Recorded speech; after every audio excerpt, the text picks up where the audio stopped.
Hello friends, અમારી channel પર આપ સૌનું સ્વાગત છે। આજે આપણે ચર્ચા કરવાના છીએ 5 પ્રકારના લોકો વિશે જે તમારું જીવન બરબાદ કરી શકે છે। બિલ એડી નામના એક નિષ્ણાતની બુકના આધારે। કેટલાક લોકો એવા હોય છે કે જેમની સાથે વાત કરતાં જ અથવા થોડો સમય વિતાવતાં જ એવું લાગે છે કે દરેક બાબતમાં કોઈને કોઈ સમસ્યા જરૂર ઊભી થાય છે। પછી તે વ્યક્તિગત સંબંધો હોય, કાર્યસ્થળની વાતચીત હોય કે કાનૂની બાબતો, દરેક જગ્યાએ તેમની સાથે ઝઘડા, ગેરસમજ અને દોષારોપણ જોવા મળે છે। આવું શા માટે થાય છે? શું આ ફક્ત ખરાબ નસીબ છે કે તેની પાછળ કોઈ ઊંડો પેટર્ન છે? બિલ એડી નામના નિષ્ણાતે આ વિશે ઘણું સંશોધન કર્યું છે અને તેમણે આવા લોકોને એક નામ આપ્યું છે, high conflict personalities. High conflict personalities એટલે એવા લોકો જેમનામાં વારંવાર એક જ પેટર્ન પુનરાવર્તિત થાય છે। કોઈ સમસ્યા માટે ક્યારેય પોતાની ભૂલ ન સ્વીકારવી, હંમેશા બીજાને દોષ આપવો અને દરેક સંઘર્ષને વધારે તીવ્ર બનાવી દેવો। આ લોકો એટલા અંધાર્યા લાગી શકે છે કે તેમની સાથે સંબંધ જાળવવો લગભગ અશક્ય લાગે છે। પરંતુ જ્યારે આપણે તેમના વર્તનને ધ્યાનથી અવલોકન કરીએ છીએ, ત્યારે કેટલાક સ્પષ્ટ પેટર્ન દેખાવા લાગે છે। સૌથી સામાન્ય લક્ષણ જે આવા લોકોમાં જોવા મળે છે તે છે દોષારોપણ।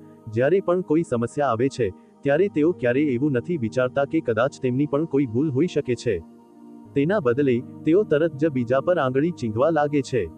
ઉદાહરણ તરીકે, જો ઓફિસમાં કોઈ પ્રોજેક્ટ નિષ્ફળ જાય, તો તેઓ પોતાના કામની ખામી નહીં જુએ, પરંતુ ટીમના કોઈ બીજા સભ્યને જવાબદાર ઠેરવશે। આ જ બાબત ઘરમાં પણ થાય છે। જો સંબંધમાં કોઈ ગેરસમજ ઊભી થાય, તો આ લોકો આખી જવાબદારી પાર્ટનર પર નાખી દે છે। જેમ કે, તારી વજહે આવું થયું અથવા હું તો બરાબર હતો, તું જ હંમેશા ઝઘડો કરે છે। આવી બાબતો ધીમે ધીમે નાની વાતને મોટા ઝઘડામાં ફેરવી દે છે। બીજી મોટી સમસ્યા એ છે કે આ લોકો ઉકેલ તરફ વિચારવાને બદલે સમસ્યાઓને વધુ વધારી દે છે। તેમને લાગે છે કે જો તેઓ મોટેથી બોલશે, વધુ આરોપો લગાવશે અથવા બીજાને જાહેરમાં અપમાનિત કરશે, તો કદાચ તેમની વાત માની લેવાશે। પરંતુ આવું કરવાથી પરિસ્થિતિ વધુ ઝેરી બની જાય છે। જેમ કે કહેવાય છે કે આગ પર પેટ્રોલ નાખવાથી આગ ક્યારેય બુઝાતી નથી, બલકે વધુ ભડકે છે। હાઈ કોન્ફ્લિક્ટ લોકો આવું જ વર્તન કરે છે। હવે પ્રશ્ન એ ઊભો થાય છે કે આવું વર્તન આખરે વિકસે કેવી રીતે? જવાબ સરળ નથી, પરંતુ કેટલીક સંભાવનાઓ જરૂર છે। કેટલાક લોકોને બાળપણમાં ક્યારેય નથી શીખવવામાં આવ્યું કે ભૂલ સાથે કેવી રીતે વ્યવહાર કરવો। તેમને ક્યારેય નથી કહેવામાં આવ્યું કે ભૂલ સ્વીકારવી એ નબળાઈ નથી, બલકે પરિપક્વતાની નિશાની છે। કેટલાક લોકોને લાગે છે કે જો તેઓ ભૂલ સ્વીકારશે, તો લોકો તેમને નબળા ગણશે। આથી તેઓ દરેક પરિસ્થિતિમાં પોતાને સંપૂર્ણ દેખાડવાનો પ્રયાસ કરે છે, ભલે દરેકને સ્પષ્ટ દેખાતું હોય કે ભૂલ તેમની જ છે। આ ઉપરાંત, કેટલાક લોકો ભાવનાત્મક રીતે એટલા પ્રતિક્રિયાશીલ હોય છે કે નાના નાના ટ્રિગર્સ પર ઉશ્કેરાઈ જાય છે। તેમને લાગે છે કે આખી દુનિયા તેમની વિરુદ્ધ છે અને તેમણે હંમેશા પોતાનો બચાવ કરવો પડે છે।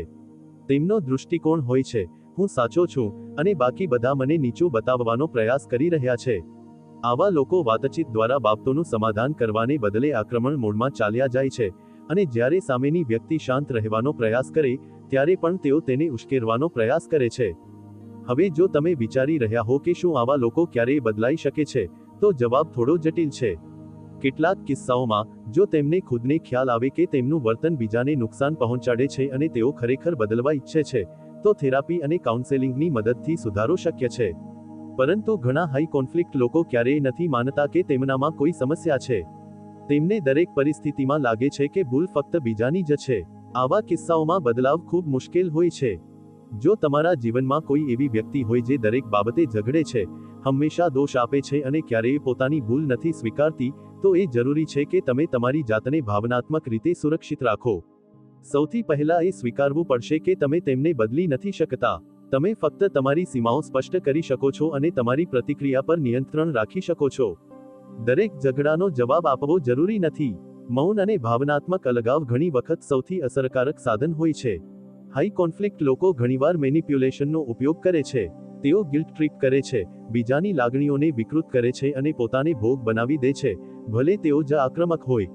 આવા સમયે સ્પષ્ટતા રાખવી ખૂબ જરૂરી છે।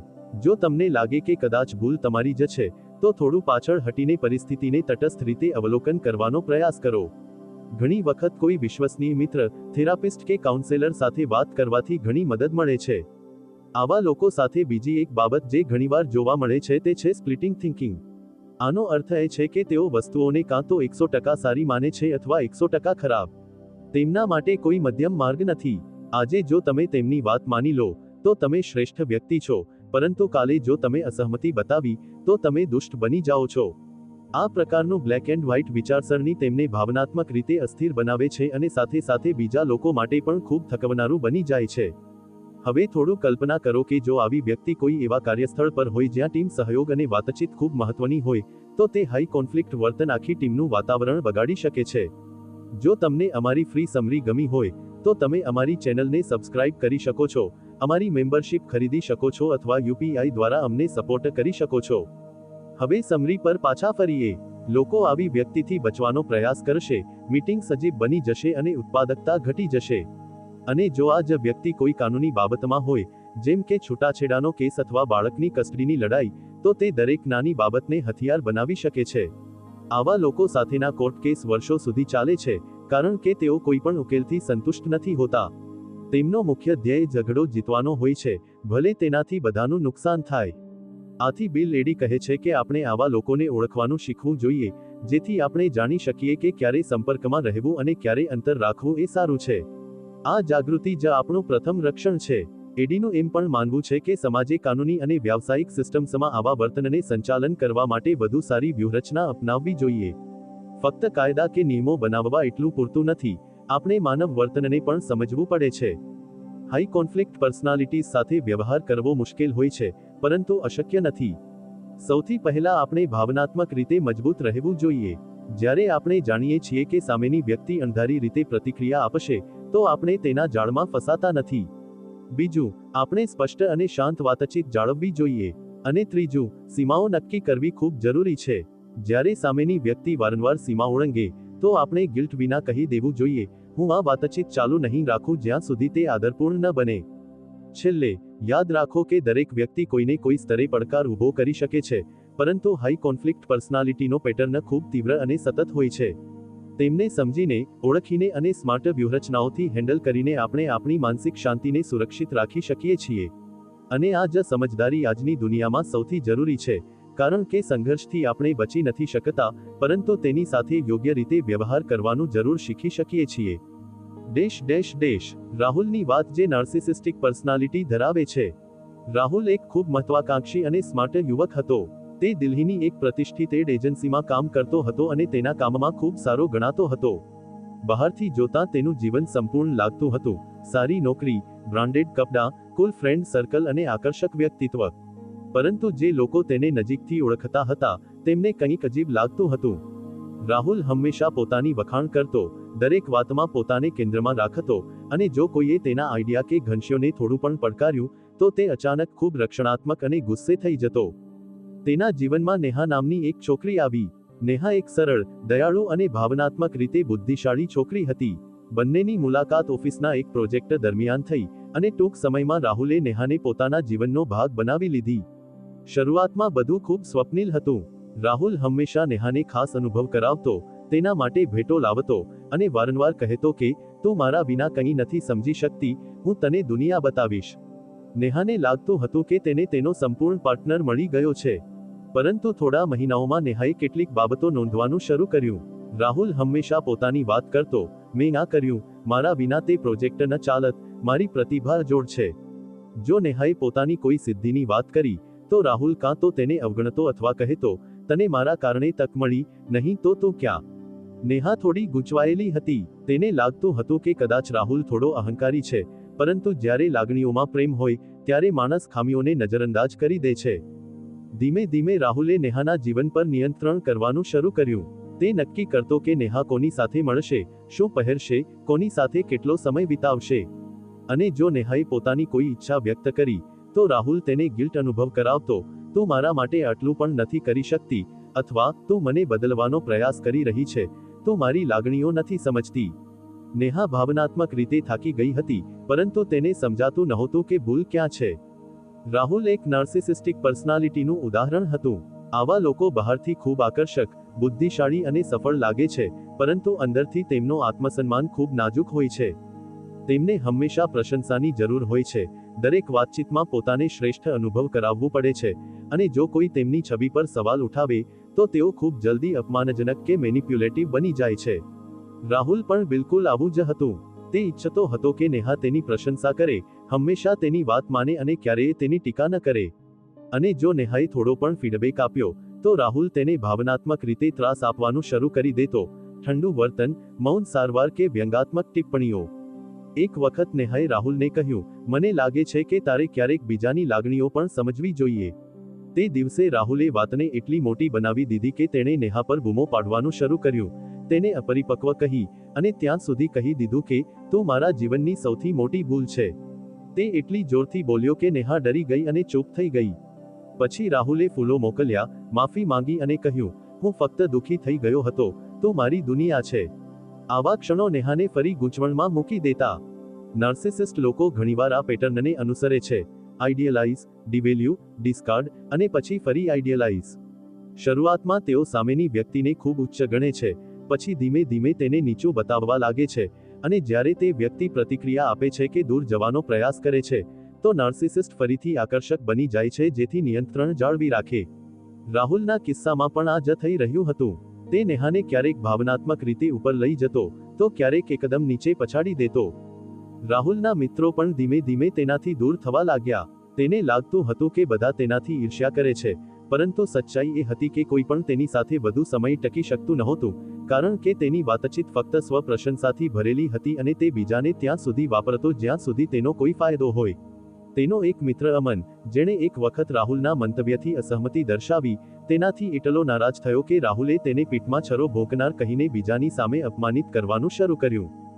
નેહા હવે ભાવનાત્મક રીતે સંપૂર્ણપણે તૂટી ગઈ હતી.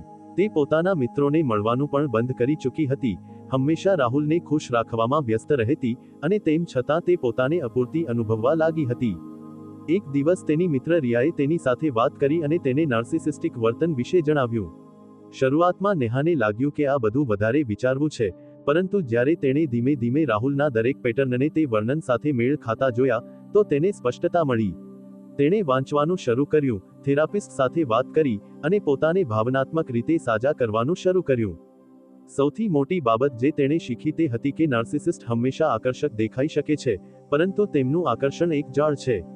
તેઓ સહાનુભૂતિથી ખાલી હોય છે અને બીજાની સીમાઓનું સન્માન નથી કરતા. જો કોઈ તેમને પ્રેમથી કંઈક સમજાવવાનો પ્રયાસ કરે, તો તેઓ તેને નબળાઈ ગણે છે, અને ટીકાનો સામનો થાય ત્યારે તેઓ ગુસ્સે થઈ જાય છે, અપમાન કરવા લાગે છે અથવા ભોગ બનવાનો પ્રયાસ કરે છે. નેહાએ નક્કી કર્યું કે હવે તે પોતાને અને પોતાની માનસિક શાંતિને પ્રાથમિકતા આપશે. તેણે રાહુલ સાથે સ્પષ્ટ વાત કરી અને કહ્યું કે તે હવે આ સંબંધમાં નથી રહી શકતી. રાહુલે પહેલા તેને ગિલ્ટ અનુભવ કરાવ્યું, પછી વિનંતી કરી, પછી દોષ આપ્યો, પરંતુ નેહા આ વખતે તૂટવાની નહોતી. તેણે થેરાપીમાંથી શીખ્યું હતું કે નાર્સિસિસ્ટ ભાગ્યે જ બદલાય છે, જ્યાં સુધી તેઓ પોતે પોતાની ભૂલ ન જુએ. અને રાહુલ હજી પણ પોતાની દુનિયામાં પોતાને હીરો ગણતો હતો. થોડા સમય પછી નેહાના જીવનમાં ફેરફારો આવવા લાગ્યા. તે ફરીથી આત્મવિશ્વાસ અનુભવવા લાગી, જૂના મિત્રોને મળવા લાગી, પોતાના જુસ્સાને શોધવા લાગી, અને સૌથી મોટી વાત, તેણે પોતાને ફરીથી ઓળખવાનું શરૂ કર્યું. રાહુલના જીવનમાં કદાચ ફરી કોઈ નવી વ્યક્તિ આવી હશે, પરંતુ પેટર્ન તે જ રહેશે, જ્યાં સુધી તે પોતાનામાં ફેરફાર લાવવાનો પ્રયાસ નહીં કરે. આ કહાનીમાંથી એ સમજાય છે કે નાર્સિસિસ્ટિક પર્સનાલિટી ફક્ત કોઈને દુઃખ નથી આપતી, તે ધીમે ધીમે સામેની વ્યક્તિની આત્મમૂલ્યને ખાઈ જાય છે. આથી એ જરૂરી છે કે આપણે આવા લોકોને ઓળખીએ, તેમનાથી સીમાઓ રાખીએ અને પોતાને સશક્ત બનાવીએ. પ્રેમમાં હોવું સુંદર છે, પરંતુ જો તે પ્રેમ નિયંત્રણ, મેનિપ્યુલેશન અને અનાદરથી ભરેલો હોય, તો તે પ્રેમ નથી, તે એક ભાવનાત્મક જાળ છે. દરેક વ્યક્તિને ધ્યાન અને પ્રેમની જરૂર હોય છે, પરંતુ નાર્સિસિસ્ટ તે ધ્યાનને પોતાની ઓળખ બનાવી લે છે, અને જ્યારે તેમને તે પ્રશંસા ન મળે, તો તેઓ બીજાને ભાવનાત્મક, શાબ્દિક કે ક્યારેક શારીરિક રીતે સજા કરે છે. આથી એ સમજવું ખૂબ જરૂરી છે કે આકર્ષક દેખાવું અને સારું માણસ હોવું એ બે અલગ બાબતો છે. આપણે લોકોની વાતોથી નહીં, તેમના કાર્યો અને પેટર્નથી નિર્ણય કરવાનું શીખવું જોઈએ. નેહાની જેમ દરેક વ્યક્તિને એ હક છે કે તે ઝેરી સંબંધમાંથી બહાર નીકળે અને પોતાનું સન્માન કરે. કોઈના અહંકારને સંતોષવા માટે પોતાની શાંતિ ગુમાવવી ક્યારેય યોગ્ય નથી. પ્રેમે તમને ઉન્નત કરવું જોઈએ, થકવવું ન જોઈએ. અને જો તે થકવે છે, તો તેને છોડવાનો સમય આવી ગયો છે. મીરાની વાત, જે બોર્ડરલાઇન પર્સનાલિટી ડિસઓર્ડર ધરાવે છે. મીરા એક ખૂબ પ્રિય અને સમજદાર છોકરી હતી. બહારથી જોનાર કોઈ ન કહી શકે કે તે અંદરથી કેટલી તૂટેલી હતી. તેના ચહેરા પર હંમેશા સ્મિત હતું, વાતોમાં હૂંફ હતી, અને જ્યારે તે કોઈને પોતાનું માની લેતી, તો પોતાનું બધું આપી દેતી, પ્રેમ, સમય, ધ્યાન અને કાળજી. પરંતુ તેની અંદર એક ડર હતું જે દરરોજ તેને ખાઈ જતું હતું, છોડી દેવાયાનો ડર. મીરાના જીવનમાં ઘણી વખત એવું બન્યું હતું કે જેની સાથે પણ તેણે દિલથી જોડાવાનો પ્રયાસ કર્યો, તે કાં તો બદલાઈ ગયું અથવા દૂર ચાલ્યું ગયું. બાળપણમાં જ્યારે તેના પિતાએ તેની માતાને છોડી દીધી, ત્યારથી જ મીરાના મનમાં એક ખાલીપણું બની ગયું હતું. તે ઈચ્છતી હતી કે કોઈ એવું હોય જે હંમેશા તેની સાથે રહે, તેને ન છોડે, તેને સંપૂર્ણપણે સમજે અને તેની લાગણીઓને માન્યતા આપે.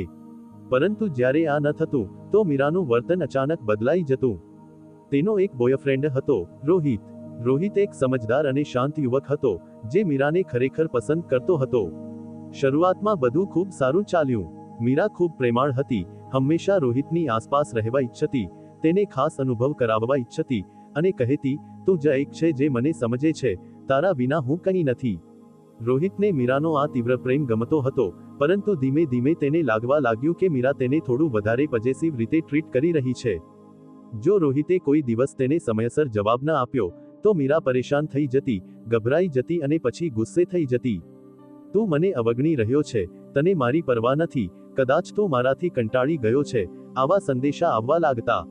અને જો રોહિતે સમજાવવાનો પ્રયાસ કર્યો, તો મીરા અચાનક કહેતી, જો તને જવું હોય તો જતો રહે, મને કોઈની જરૂર નથી. પછી થોડા કલાકો પછી એ જ મીરા રડતા રડતા સંદેશો મોકલતી, સોરી રોહિત, હું ખૂબ ડરી ગઈ હતી, મને લાગ્યું તું મને છોડી દેશે. રોહિત ગૂંચવણમાં આવી જતો, ક્યારેક મીરા ખૂબ પ્રેમ કરતી, તો ક્યારેક એકદમ ઠંડી થઈ જતી. આ બોર્ડરલાઇન પર્સનાલિટી ડિસઓર્ડરનું પેટર્ન છે. આવા લોકો લાગણીઓને ખૂબ તીવ્રતાથી અનુભવે છે, અને તેમનો મૂડ ખૂબ જલ્દી બદલાય છે. તેઓ કોઈ વ્યક્તિને એક દિવસ પોતાના માટે બધું ગણે છે, અને બીજા જ દિવસે તેમને લાગે છે કે તે જ વ્યક્તિ તેમને દુઃખ આપનાર છે. આ આઇડિયલાઇઝેશનથી ડિવેલ્યુએશનનો પેટર્ન તેમને પોતાને પણ ગૂંચવણમાં મૂકે છે, અને તેમની આસપાસના લોકો પણ ભાવનાત્મક રીતે થાકી જાય છે. મીરાને દરેક નાની બાબતે એવું લાગતું કે રોહિત હવે તેને છોડી દેશે. જો રોહિત થોડું પણ વ્યસ્ત થઈ જાય, તો મીરાની ચિંતાનું સ્તર વધી જતું. તે વારંવાર ફોન કરતી, સંદેશા મોકલતી, અને જો જવાબ ન મળે, તો રડવા લાગતી, પોતાને નુકસાન પહોંચાડવાની વાતો કરવા લાગતી. ઘણી વખત તેણે રોહિતને કહ્યું, જો તું મને છોડી દેશે, તો હું નહીં રહી શકું. રોહિત ખૂબ ધીરજવાન હતો, પરંતુ ધીમે ધીમે તેનું મન પણ ખલેલ પામવા લાગ્યું હતું. બોર્ડરલાઇન પર્સનાલિટી ધરાવતા લોકો સંબંધોમાં ખૂબ તીવ્ર હોય છે. તેઓ ખૂબ પ્રેમ પણ કરે છે અને ખૂબ જલ્દી દુઃખી પણ થઈ જાય છે. તેમની અંદરનો ડર એટલો મજબૂત હોય છે કે તેઓ દરેક બાબતને નકાર કે છોડી દેવાયાની રીતે અર્થઘટન કરવા લાગે છે. અને જ્યારે તેમને થોડો પણ ડર લાગે કે સામેની વ્યક્તિ દૂર થઈ શકે છે, તો તેઓ અતિ ભાવનાત્મક પ્રતિક્રિયાઓ આપવા લાગે છે. ક્યારેક ગુસ્સો, ક્યારેક રડવું, ક્યારેક દોષારોપ, ક્યારેક પોતાને નુકસાન પહોંચાડવાની ધમકી. મીરાનો બીજો એક પેટર્ન હતો આવેગ. જો તે કોઈ બાબતથી નારાજ થતી, તો તે ખાવાનું છોડી દેતી, જરૂરથી વધુ ખરીદી કરતી, ક્યારેક દારૂ પીતી, અથવા પોતાને નુકસાન પહોંચાડવાનો પ્રયાસ કરતી. આ બધું અતિ પ્રતિક્રિયાઓ હતી જે તેની અસ્થિર લાગણીઓ દર્શાવતી હતી. તે જાણતી હતી કે આ બધું ઠીક નથી, પરંતુ તે પોતાને રોકી નહોતી શકતી. અને પછી તેને ગિલ્ટ થતું, જેનાથી તે વધુ દુઃખી થઈ જતી. કામ પર પણ મીરાનો મૂડ ખૂબ અણધાર્યો હતો. એક દિવસ તે ખૂબ ખુશ અને પ્રેરિત રહેતી, બધા માટે કોફી લાવતી, મજાક કરતી, અને બીજા દિવસે કોઈ નાની ટીકાથી એટલી નારાજ થઈ જતી કે પોતાને કોન્ફરન્સ રૂમમાં બંધ કરી દેતી અથવા કોઈ સહકર્મચારી પર ગુસ્સો ઉતારી દેતી. તેની સાથે કામ કરનારા લોકો તેનાથી ડરવા લાગ્યા, કારણ કે તેમને સમજાતું નહોતું કે મીરા ક્યારે શું પ્રતિક્રિયા આપશે. બોર્ડરલાઇન પર્સનાલિટી ધરાવતા લોકો સામાન્ય રીતે ખૂબ ભાવનાત્મક સંવેદનશીલ હોય છે. તેમની લાગણીઓનો દાયરો ખૂબ વિશાળ હોય છે, અને તેઓ ખૂબ જલ્દી ઉત્તેજનાથી દુઃખમાં અને પછી ગુસ્સામાં બદલાઈ શકે છે. તેમની ઓળખ પણ ખૂબ અસ્થિર હોય છે. ક્યારેક તેમને લાગે છે કે તેઓ ખૂબ સક્ષમ છે, અને ક્યારેક એકદમ નકામા. આ આંતરિક અસ્થિરતા તેમને દરેક જગ્યાએ, સંબંધો, કારકિર્દી અને રોજિંદા જીવનમાં અસર કરે છે. મીરાનું જીવન ત્યારે થોડું સારું થવા લાગ્યું જ્યારે તેણે થેરાપી લેવાનું શરૂ કર્યું. તેના થેરાપિસ્ટે ડાયલેક્ટિકલ બિહેવિયર થેરાપીનો ઉપયોગ કર્યો, જે ખાસ કરીને બોર્ડરલાઇન પર્સનાલિટી માટે અસરકારક માનવામાં આવે છે. તેણે મીરાને ભાવનાત્મક નિયમન, માઇન્ડફુલનેસ અને તણાવ સહન કરવાનું શીખવ્યું. મીરાએ ધીમે ધીમે શીખ્યું કે દરેક પ્રતિક્રિયા જરૂરી નથી, અને દરેક વિચાર સાચો નથી હોતો. સૌથી મોટી બાબત જે તેણે શીખી તે હતી કે છોડી દેવાયાનો ડર તેને વ્યાખ્યાયિત નથી કરતો. તેણે પોતાને સુરક્ષિત અનુભવવાનું શીખ્યું, પોતાની સાથે જોડાવાનું શીખ્યું. પહેલા જ્યાં તે પોતાનું મૂલ્ય બીજાની હાજરીથી માપતી હતી, ત્યાં હવે તેણે પોતાનું આત્મમૂલ્ય સમજવાનું શરૂ કર્યું. તેણે રોહિત સાથે ખુલ્લેઆમ વાત કરી, પોતાના પેટર્ન્સ સમજાવ્યા અને સીમાઓ નક્કી કરવાનું શીખ્યું. રોહિતે પણ થેરાપીમાં જોડાવું જેથી તે મીરાને વધુ સારી રીતે સમજી શકે. બંનેએ મળીને એક સ્વસ્થ વાતચીત બનાવી, જ્યાં મીરાએ શીખ્યું કે દરેક નાનું અંતર એટલે છૂટાછેડો નથી, અને રોહિતે શીખ્યું કે સહાનુભૂતિ અને ધીરજ કેવી રીતે કામ આવે છે. બોર્ડરલાઇન પર્સનાલિટી ધરાવતા લોકો ખરાબ નથી હોતા, તેઓ ફક્ત લાગણીઓને ખૂબ તીવ્રતાથી અનુભવે છે. તેમનું દિલ ખૂબ મોટું હોય છે, પરંતુ તેમની અંદરનો ડર તેમને પોતાનાથી અને બીજાઓથી દૂર કરી દે છે. તેઓ ઈચ્છે છે કે તેમને બિનશરતી પ્રેમ મળે, પરંતુ તેઓ પોતાને એટલા નીચા બિંદુએ લઈ જાય છે કે તે પ્રેમને દૂર ધકેલી દે છે. તેમની સાથે સંબંધ રાખવો ચોક્કસ મુશ્કેલ હોઈ શકે છે, પરંતુ જો જાગૃતિ, ધીરજ અને વ્યાવસાયિક મદદ મળે, તો આ લોકો ખૂબ ઊંડાણપૂર્વક જોડાઈ શકે છે. મીરાની કહાની આપણને શીખવે છે કે કોઈની ભાવનાત્મક અસ્થિરતાનો અર્થ એ નથી કે તે ઝેરી છે. તે ફક્ત કોઈ આંતરિક તોફાન સાથે ઝઝૂમી રહ્યું છે. આપણે તેમને ન્યાય ન કરવો જોઈએ, બલકે સમજવાનો પ્રયાસ કરવો જોઈએ. અને જો તમે જાતે આવા પેટર્ન અનુભવો છો, તો શરમ નહીં, બલકે હિંમતથી મદદ લેવી જોઈએ. દરેક વ્યક્તિને પ્રેમ, સમજ અને સંબંધની જરૂર હોય છે. બોર્ડરલાઇન પર્સનાલિટી ડિસઓર્ડર ધરાવતા લોકો ફક્ત તે સંબંધ માટે સ્તવિક રીતો અપનાવે છે. પરંતુ જો યોગ્ય સાધનો અને સમર્થન મળે, તો તેઓ પોતાને સ્થિર કરી શકે છે અને તેમના સંબંધોને પણ સાજા કરી શકે છે. મીરા જેવી ઘણી છોકરીઓ અને છોકરાઓ છે જે ફક્ત એ ઈચ્છે છે કે કોઈ તેમને ન છોડે. તેમને ફક્ત થોડી દયા, થોડી જાગૃતિ અને થોડી વ્યાવસાયિક મદદની જરૂર છે. રજતની વાત જે એન્ટીસોશિયલ પર્સનાલિટી ધરાવે છે. રજત એક સ્માર્ટ અને આકર્ષક વ્યક્તિ હતો. જ્યારે તે કોઈ રૂમમાં પ્રવેશતો, તો લોકો આપોઆપ તેની તરફ ખેંચાઈ જતા. તેની વાતોમાં એટલો આત્મવિશ્વાસ હતો કે કોઈ પણ તેને ગંભીરતાથી લેતું. પરંતુ તેની પાછળ એક એવું સત્ય છુપાયેલું હતું જેને જાણવામાં લોકોને સમય લાગતો. રજત બહારથી બિલકુલ સામાન્ય દેખાતો, પરંતુ તેનું દિલ સહાનુભૂતિ અને ગિલ્ટથી ખાલી હતું. રજતનો સ્વભાવ થોડો અલગ હતો. તે બીજાની લાગણીઓને સમજવાની ઉત્તમ અભિનય કુશળતા ધરાવતો, પરંતુ વાસ્તવમાં તેને કોઈની પરવા નહોતી. તે લોકોને મેનિપ્યુલેટ કરતો, તેમના રહસ્યો જાણતો અને પછી તેનો પોતાના ફાયદા માટે ઉપયોગ કરતો. તેને કોઈને દુઃખ આપવામાં કોઈ ગિલ્ટ નહોતું અનુભવાતું, બલકે તેને તેમાં રોમાંચનો અનુભવ થતો. જ્યારે તે કોલેજમાં હતો, ત્યારે નેહા નામની એક છોકરી હતી. નેહા ખૂબ દયાળુ અને મીઠી સ્વભાવની હતી. રજતે તેના પર પોતાનું આકર્ષણ ચલાવ્યું, તેને ખૂબ પ્રેમ બતાવ્યો, ભવિષ્યના સપના બતાવ્યા. નેહાને લાગ્યું કે તેને તેનો જીવનસાથી મળી ગયો. પરંતુ ધીમે ધીમે રજતે તેની પાસેથી પૈસા માંગવાનું શરૂ કર્યું અને ભાવનાત્મક દબાણ કરીને તેની પરિવારની નાણાકીય માહિતી પણ લઈ લીધી. જ્યારે નેહાએ સવાલ કરવાનું શરૂ કર્યું, તો રજતે તેને દોષ આપ્યો. તું મારા પર ભરોસો નથી કરતી, હું તારાથી આટલો પ્રેમ કરું છું અને તું મને શંકા કરે છે. નેહા ગિલ્ટમાં આવી ગઈ અને બધું નજરઅંદાજ કરતી રહી. પરંતુ એક દિવસ તેને ખબર પડી કે રજતનો આ જ પેટર્ન અગાઉ ઘણા સંબંધોમાં હતો. તે લોકોને ભાવનાત્મક બંધનના જાળમાં ફસાવતો, તેમના સંસાધનોનો ઉપયોગ કરતો, અને જ્યારે કામ પૂરું થઈ જાય, તો તેમને એક ઝટકે છોડી દેતો, ન કોઈ સમજૂતી, ન કોઈ પસ્તાવો. આવા લોકો એન્ટીસોશિયલ અથવા સોશિયોપેથિક પર્સનાલિટી ધરાવતા હોય છે. તેમની સૌથી મોટી ખાસિયત એ છે કે તેમને સહાનુભૂતિ નથી હોતી, એટલે કે તેઓ બીજાના દુઃખને અનુભવતા નથી. જો કોઈ રડે છે કે તૂટી ગયું છે, તો તેમને કોઈ ફરક નથી પડતો. પરંતુ બતાવવા માટે તેઓ ખૂબ સારા અભિનય કરે છે. તેઓ તમારો ભરોસો જીતે છે, તમને ભાવનાત્મક રીતે નિર્ભર બનાવે છે, અને પછી શોષણ કરે છે, પછી ભલે તે પૈસા હોય, લાગણીઓ હોય કે બીજું કંઈ. રજતે એકવાર પોતાના મિત્ર સમીરની નોકરી પણ છીનવી લીધી. તેણે સમીરને એક સારી કંપની વિશે જણાવ્યું, તેની તૈયારીમાં મદદ કરી, પરંતુ ગુપ્ત રીતે તે જ કંપનીમાં પોતે અરજી કરી અને સમીરનો રેઝ્યુમેને મેનિપ્યુલેટ કરીને રિજેક્ટ કરાવી દીધો. જ્યારે સમીરને સત્ય ખબર પડી, તો રજતે શાંતિથી કહ્યું, સ્પર્ધા છે ભાઈ, તું નિર્દોષ છે, હું વ્યવહારુ છું. સોશિયોપેથ્સના અંદર ગિલ્ટ નથી હોતું. જો તમે તેમને પકડી પણ લો, તો તેઓ બચાવ કરી દે છે, દોષ તમારા પર નાખી દે છે અથવા પરિસ્થિતિ પર. તને સમજાયું નહીં તો મારી શું ભૂલ? દુનિયા આવી જ ચાલે છે. આ તેમના સામાન્ય વાક્યો હોય છે. તેમનું મુખ્ય ધ્યાન વ્યક્તિગત લાભ પર હોય છે, ભલે તે કોઈની મહેનત છીનવીને જ મળે.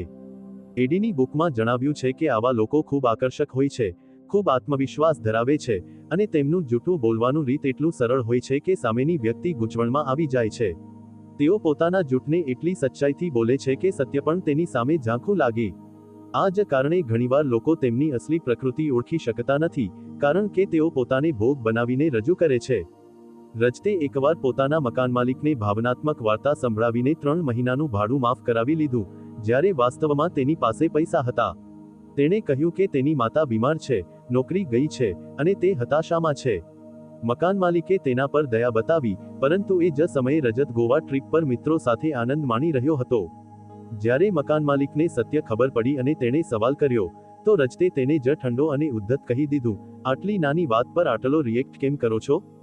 સોશિયોપેથ્સને જો તમે પડકારો કે ખુલ્લા પાડો, તો તેઓ તમને ભાવનાત્મક, સામાજિક કે કાનૂની રીતે નુકસાન પહોંચાડી શકે છે.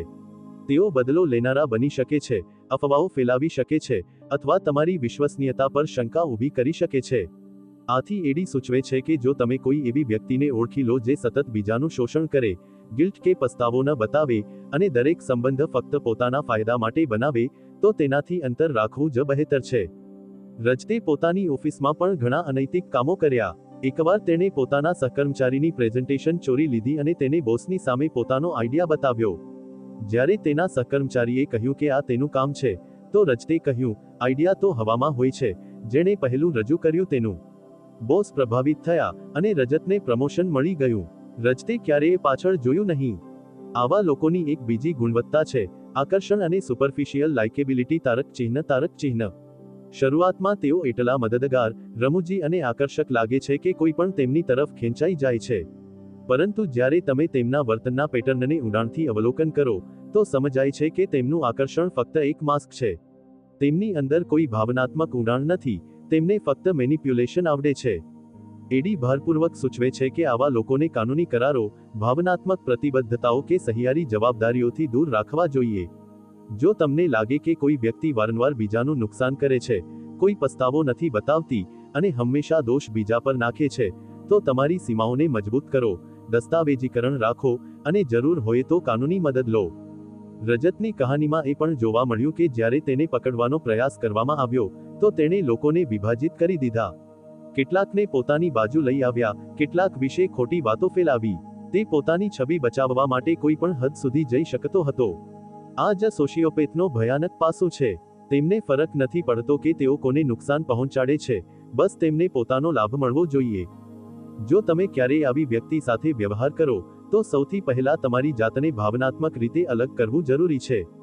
તેમના મીઠા શબ્દો અને વચનો પર ભરોસો ન કરો, બલકે તેમના કાર્યોનું વિશ્લેષણ કરો.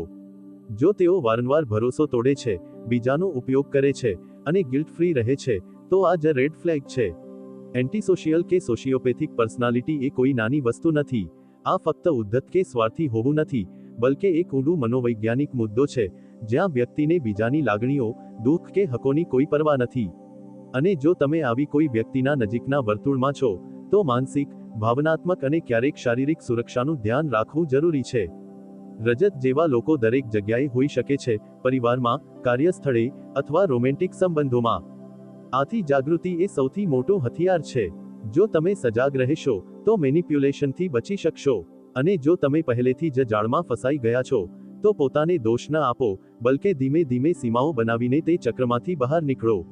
સાચી તાકાત એ જ છે જ્યારે તમે કોઈ એવી વ્યક્તિના જાળમાંથી બહાર નીકળી શકો જે તમને વારંવાર ભાવનાત્મક રીતે નુકસાન પહોંચાડે છે. એડીનો યહી સંદેશ છે, જાણો, સમજો, અને પોતાનું રક્ષણ કરો. સોશિયોપેથ્સ બદલાતા નથી, પરંતુ તમે તમારું જીવન સુરક્ષિત અને સ્થિર બનાવી શકો છો. રિદ્ધિમાની વાત જે હિસ્ટ્રીઓનિક પર્સનાલિટી ધરાવે છે. રિદ્ધિમા જ્યારે પણ કોઈ પાર્ટીમાં જતી, તો બધાની નજરનું કેન્દ્ર બની જતી. તેનો પહેરવેશ હંમેશા આકર્ષક અને નજરે ચડે એવો હતો. તેની વાતો નાટકીય હતી, અને તે દરેક વાતચીતને પોતાની તરફ વાળી લેતી. કોઈ પણ વિષય હોય, તે તેમાં પોતાની કોઈ મોટી કે ભાવનાત્મક વાર્તા જોડી દેતી, જેથી લોકો ફક્ત તેની તરફ જ જુએ. શરૂઆતમાં લોકોને તે રસપ્રદ લાગતી, પરંતુ ધીમે ધીમે બધા સમજવા લાગ્યા કે રિદ્ધિમા દરેક નાની વાતને મોટી બનાવી દે છે અને દરેક દૃશ્યમાં પોતાને હીરો બનાવીને રજૂ કરે છે. રિદ્ધિમા જેવી વ્યક્તિત્વને મનોવિજ્ઞાનમાં હિસ્ટ્રીઓનિક પર્સનાલિટી કહેવામાં આવે છે. આવા લોકો હંમેશા ધ્યાન ઈચ્છે છે. તેમને લાગે છે કે જો તેઓ સ્પોટલાઇટમાં નથી, તો તેઓ અદૃશ્ય છે. આથી તેઓ અતિશયોક્તિ કરે છે, પરિસ્થિતિઓને નાટકીય બનાવે છે, અને ક્યારેક ધ્યાન મેળવવા માટે જૂઠું પણ બોલી દે છે. એકવાર ઓફિસમાં એક પ્રોજેક્ટની ડેડલાઇન ચૂકી ગઈ. બધા શાંતિથી ચર્ચા કરી રહ્યા હતા કે શું થયું અને કેવી રીતે સુધારો કરવો.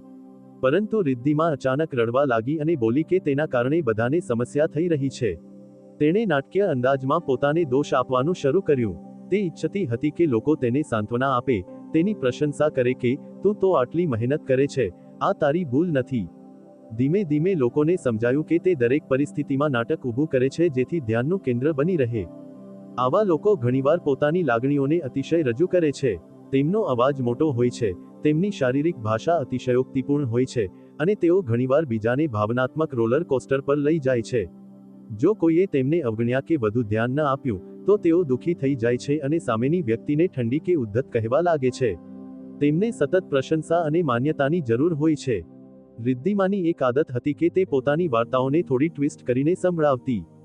જો તેને થોડી પણ પ્રશંસા મળે, તો તે તેને વધારી ચડાવીને પોતાની તરફેણમાં લોકોને કહેતી.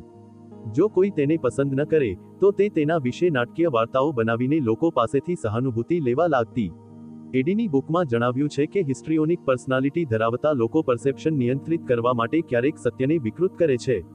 તેમને આવું કરવામાં ગિલ્ટ નથી અનુભવાતું, કારણ કે તેમનો હેતુ ધ્યાન મેળવવાનો હોય છે, સત્ય કહેવાનો નહીં. રિદ્ધિમાની એક મિત્ર હતી, સન્યા. બંને કોલેજથી મિત્રો હતા. એક દિવસ સન્યાને એક મોટા પ્રોજેક્ટમાં લીડ બનાવવામાં આવી. રિદ્ધિમાને ખરાબ લાગ્યું કે તેને આટલું મહત્વનું રોલ કેમ ન મળ્યું. બીજા જ દિવસે તેણે ઓફિસમાં લોકોને કહેવાનું શરૂ કર્યું કે સન્યાને ફક્ત એટલે જ રોલ મળ્યો કારણ કે તે બોસની ફેવરિટ છે. તેણે સન્યાની મહેનતને અવગણીને પોતાની જ વાર્તા ફેલાવી જેથી લોકો સન્યાને ઓછું અને તેને વધુ પ્રશંસે. જ્યારે સન્યાએ આનો સામનો કર્યો, તો રિદ્ધિમાએ આંસુ અને ભાવનાત્મક વાતો વડે વાતને વાળી દીધી. હું તો તારી સૌથી મોટી સમર્થક હતી, તું જ મને ખોટી સમજે છે. આવા લોકોની એક ખાસિયત છે કે તેઓ કોઈની સાથે ખૂબ જલ્દી ભાવનાત્મક રીતે જોડાઈ જાય છે, પરંતુ તે જોડાણ સુપરફિશિયલ હોય છે. એટલે કે તેઓ ખૂબ જલ્દી કોઈને બેસ્ટ ફ્રેન્ડ કે સોલમેટ જેવા મોટા શબ્દો બોલવા લાગે છે, પરંતુ જ્યારે તેમને ઈચ્છિત ધ્યાન ન મળે, તો તે જ વ્યક્તિથી અંતર બનાવી લે છે અથવા તેને ઓછું બતાવવા લાગે છે. તેમના સંબંધો ઘણીવાર અસ્થિર હોય છે, કારણ કે દરેક સંબંધ તેમના માટે એક પરફોર્મન્સ જેવું હોય છે. જ્યાં સુધી તેમને તાળીઓ મળે છે, ત્યાં સુધી તેઓ ખુશ રહે છે, પરંતુ જેવી સ્પોટલાઇટ હટે છે, તેમને ચિંતા થવા લાગે છે અને તેઓ ફરી કોઈ નવું નાટક ઊભું કરે છે. એકવાર રિદ્ધિમાએ પોતાને હોસ્પિટલમાં દાખલ કરાવી લીધી, ફક્ત એટલા માટે કે તેને લાગ્યું કે તેના મિત્રો હવે તેની વાતો પર ધ્યાન નથી આપતા. તેણે કહ્યું કે તેને છાતીમાં દુખાવો થઈ રહ્યો છે અને કદાચ હૃદયની સમસ્યા છે. જ્યારે રિપોર્ટ્સ આવ્યા, તો બધું સામાન્ય હતું, પરંતુ ત્યાં સુધી તે આખી સહાનુભૂતિ લઈ ચૂકી હતી. આ પ્રકારની અતિશયોક્તિ અને ભાવનાત્મક મેનિપ્યુલેશન હિસ્ટ્રિયોનિક પર્સનાલિટીનો ભાગ છે. એડી જણાવે છે કે આવા લોકોને ભાવનાત્મક પરિપક્વતાની જરૂર હોય છે, પરંતુ ઘણીવાર તેમને લાગે છે કે તેઓ બિલકુલ ઠીક છે. તેમને બીજાના ફીડબેકથી અસ્વસ્થતા થાય છે. જો કોઈ તેમને કહે કે તું ખૂબ વધારે પ્રતિક્રિયા આપે છે, કે હંમેશા નાટક કેમ ઊભું કરે છે, તો તેઓ તે વ્યક્તિથી દૂર થઈ જાય છે અથવા તેને ઝેરી કહેવા લાગે છે. સમરીનો નિષ્કર્ષ: આ બધી વાર્તાઓ રાહુલ જે નાર્સિસિસ્ટિક, મીરા જે બોર્ડરલાઇન, રજત જે એન્ટીસોશિયલ અને રિદ્ધિમા જે હિસ્ટ્રિયોનિક આપણને એક મહત્વનો પાઠ શીખવે છે.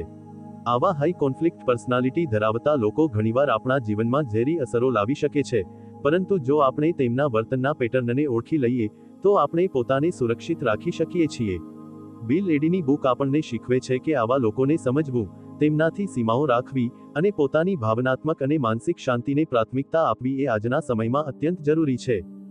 જો આપણે જાગૃત રહીએ, યોગ્ય વ્યૂહરચનાઓ અપનાવીએ અને જરૂર પડે તો વ્યાવસાયિક મદદ લઈએ, તો આપણે આવા લોકોના નકારાત્મક પ્રભાવથી બચી શકીએ છીએ.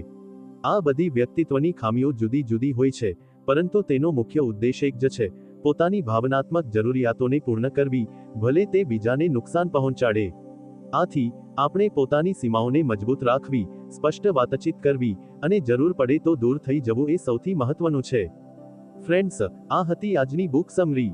જો તમને આ ગમી હોય, તો અમારી ચેનલને સબસ્ક્રાઇબ કરો. આવી રસપ્રદ અને માહિતીભરી સમરી માટે અમારી સાથે